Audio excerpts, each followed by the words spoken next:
স্ত্রী হারালে আবার পাওয়া যায়, কিন্তু ভাই হারালে আর কখনো ফিরে আসে না। বন্ধুরা, এই কথাটা কেন বলেছিলেন শ্রীরাম? রাম ছিলেন আদর্শের প্রতি।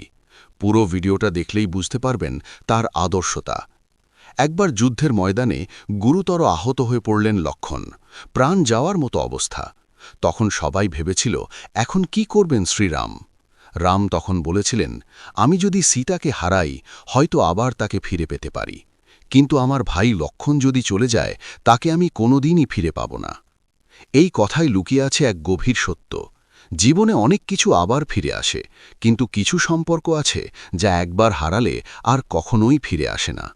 ভাই বোন, পরিবার, সত্যিকারের আপনজন, তাদের মূল্য টাকা, ভালোবাসা বা সময় দিয়ে মাপা যায় না, কারণ তারা জীবনের সবচেয়ে বড় আশীর্বাদ। তাই সবার জন্য মেসেজ, আজই আপনার প্রিয় মানুষগুলোর খোঁজ নিন, তাদের পাশে থাকুন, কারণ তারা থাকতেই তাদের মূল্য বুঝুন। জীবনে সব কিছু পাওয়া যায়, কিন্তু সত্যিকারের আপনজন হারালে শূন্যতা কখনো পূরণ হয় না। বন্ধুরা, শ্রীরামচন্দ্রের এই আদর্শকে প্রণাম জানিয়ে জয় শ্রীরাম লিখে অবশ্যই কমেন্ট করবেন, আর ভিডিওতে লাইক শেয়ারও করে দেবেন। কেমন?